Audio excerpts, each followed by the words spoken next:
up? It's Breyonna. So Colourpop just sent me over their brand new Coming In Haute collection for spring, and oh my gosh, like this collection is so cute. Like when I saw it, I was like, we need to try this on my channel as soon as possible. But I want to show you guys all the palettes because they're all really funky and cool. So the first one we have is this kind of like orangey moment right here, and this one is called Statement Piece. And I'd say out of the 5 palettes that this one is the most like wearable and everyday. Now we have this little pink moment right here, and this one is called Too Hot, like the H-A-U-T-E spelling. And this one just gives me like full-on Barbie fantasy vibes. Like it is super hot pink and glittery. In my opinion, the purple palette is the most unique. Like there's something about this one, I've never seen anything like it before. And this one is called Cashmere Forever. And like the purples in here, they're like a grayish purple, and then it also has some raspberry pops in here. I don't know, it just looks really interesting. I'd probably say that that is the one that I'm like the most excited for. And we also have this blue moment right here, and this one is called Rumor Has It, and this one just screams mermaid to me. And then the last palette that we have is called High Society, and this one is the green one. And this one just kind of gives me like grass green vibes, but like a little bit brighter. You know, like that grass green in like cartoon shows? This is what that reminds me of. And again, I will be doing a separate video for each of the palettes because you guys know on my channel, I do like to showcase each of the palettes individually. You know, just in case you're only interested in a couple of them or if you want more inspiration later on, I just think it's a little bit easier. So if you'd like to check out any of the other videos I have done using this collection, I'll have them all linked in the description box down below for you. So I just primed my eyes, but the first shade I want to go in with is this kind of like limey yellowy green, and this one is called Fan Fave. I will warn you though, this one is a little bit on the powdery side. You can kind of see it's a little bit dusty when I barely tap my brush into it. But it's one of those mattes that has a little bit of shimmer in it. And I'm just going to be taking it on this brush from Morphe. It's one of the Madison Beer ones. And I'm just going to pop it in my crease. And then blend it upwards towards my brow. And also round out my outer V. Dang, like she has some pigment right away. That's actually really cute. I'm going to go in with a little bit more. Again, this shade is a little bit on the messy side. So you just want to be a little bit careful with it. It's not messy when you apply it, it's just like, it's gonna get on your table or wherever you're doing your makeup. It's a really pretty shade. Definitely like a lime green. Just with like a touch of yellow to it. It's really gorgeous. And when applied and like blended out, I don't see any of the shimmer, so it all dusts off. Again, like the shade is blending out really nice. Like it is not giving me any harsh lines. It doesn't look like patchy or chunky on the eye either. Super smooth looking. I need some more definition with this look, so I'm just gonna go in with this grass green matte shade, and this one is called Don't Care. And what's really cool about this shade is that it has a fleur-de-lis in it. I don't know if you can see it or not, but each of the palettes has one of these actually in one of the matte shades. Kind of gives it like that French kind of aesthetic. But I'm just going to be taking it on this brush from Luxie, and I'm just gonna be popping it right in my crease. And this brush is a 243. The shade almost has like a neon pop to it. It looks really cool. And I'm just kind of like doing these like little circular motions to buff it up. But I don't know if you guys can see it or not, but it just has like this really kind of like neon bright little vibe to it. I feel like this shade's going to be like one of those perfect ones going into summer just because it's so bright and fun. But I'm just going to go in with another layer to build it up a little bit. Honestly, like this shade is really pigmented. You wouldn't have to build it up if you didn't want to. Like in the pan, this color looks like a grass green, but when applied, it almost looks like a neon green. It's just so fun. I feel like this would be even really cool, like paired with the Rumor Has It palette, like the blue palette. I feel like these would just be like the perfect pair. So I want like a little bit more definition with this crease. You know what I mean? Like I like a lot of definition. I know not everybody does, but man, like a good defined crease is like my guilty pleasure. But I'm just going to be going in with the deepest matte in here, and this is kind of like a seafoam green, and this one is called Seed. I've been loving this brush lately from e.l.f., and I think it's like a precision blending brush. I'm not too sure what it's called. But I'm just going to be popping it in my crease and then blending it up. Initially, this shade is a little bit on the sheer side, so you know what, I'm going to do a second layer right away. Wow, that is applying a lot brighter, I would say, than I expected. I thought it was going to be a little bit more on the smoky side. But it's definitely like a seafoam green kind of shade. Now I'm going to do another layer, and let's see if we can get it a little bit deeper. So it appears that this shade has a little bit more of a buildable formula to it. which personally I don't mind, but if you like really pigmented shades, you might not like this one because of it. But again, it's not giving me like any harsh lines at all. Like it's blending out smooth. I mean, look at that. I kind of want to do a half cut crease today because I don't know, it's just like my favorite to do, and I think it's the most flattering on my eye shape. So I'm just going to go in with that Anastasia eye primer that I used earlier, and I'm just going to put like a tiny amount on the back of my hand, about half the size of a pea or so. And then I'm just going to go in with this fine liner brush, again from Anastasia. This one is called a Swish. You can use any fine liner that you like. So I'm just going to look straight into my mirror, and then go slightly above my natural crease, and then follow this shape. And I'm just going to stop where my eye color stops on this outer edge. And I'm just going to take a little bit of that eye primer on this Anastasia number 18 brush. It's just kind of like a flat concealer brush. And then I'm just going to stipple it right underneath that line that we created. Just filling everything in. I like to do a stamping motion though, because I feel like I get a little bit more coverage this way. And then for this little edge right here, like right in here, I just take my finger and I like tap it out. So using this Anastasia A13, I'm just going to pack down Scene on this outer edge of the cut crease just to make it so it looks a little bit more smooth. So for the lid, I'm first going to go in with this green shimmer shade, and this one's kind of like a lime green, and it is called Buggin'. It's the center shade right here. And I really hope that this is like that extra formula, you know, that Colourpop has with their shimmers, like they're really like pizzazzy, metallic, wet goodness type, because I think it's going to look the coolest with this look.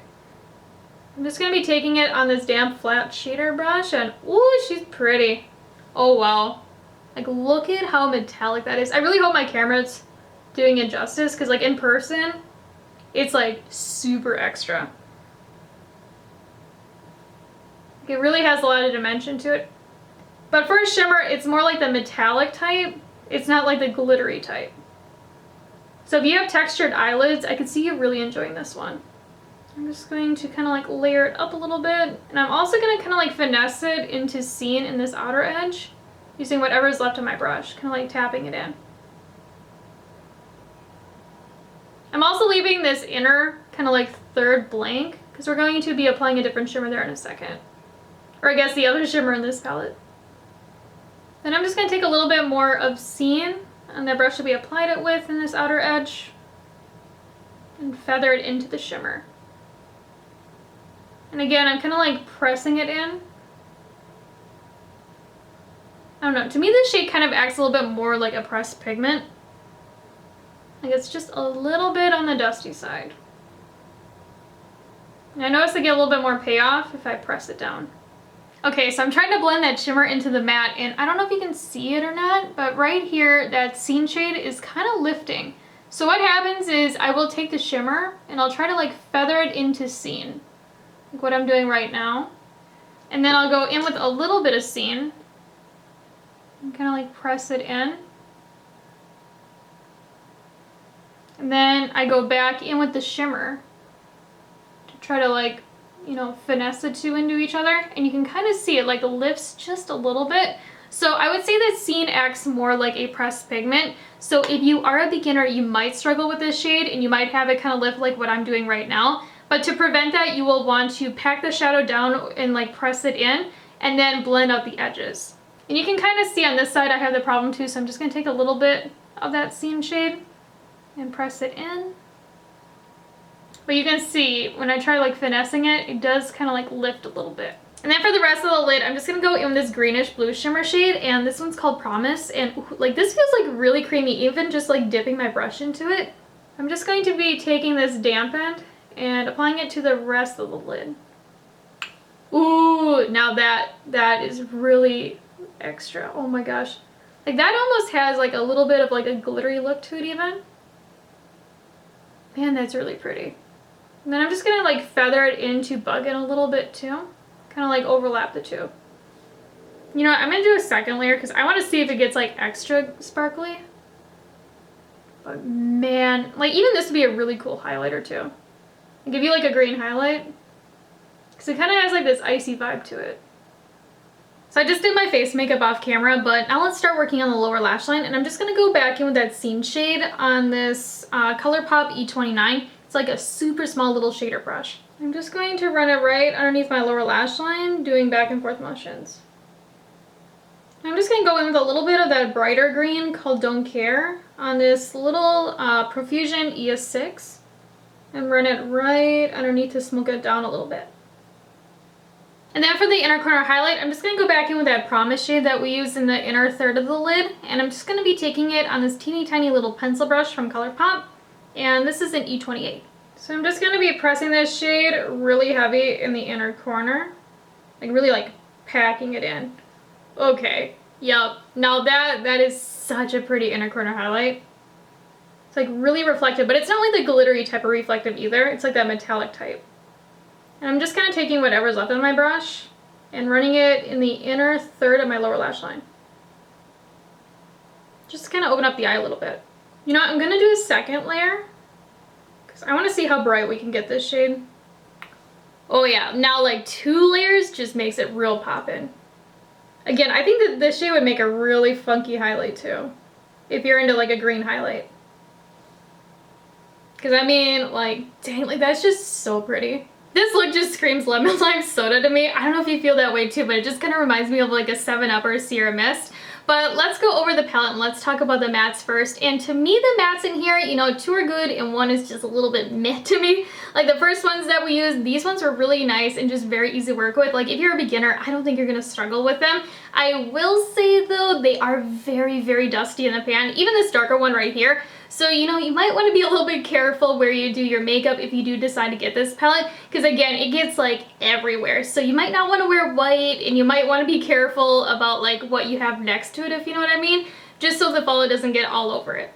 This darker matte though, I just don't like this one. Again, it's a very beautiful color in the pan, but the formula is just so hard to work with. Like if you're a beginner, I think you would struggle with this one because it does act like a pressed pigment. Again, like in the crease, it was okay, but it wasn't really that pigmented. Like I had to do about 3 to 4 layers to get it to look like it does in the pan. And even then, it didn't really look like it does in the pan. Like it still is a little bit lighter. So it is kind of a deceiving shade.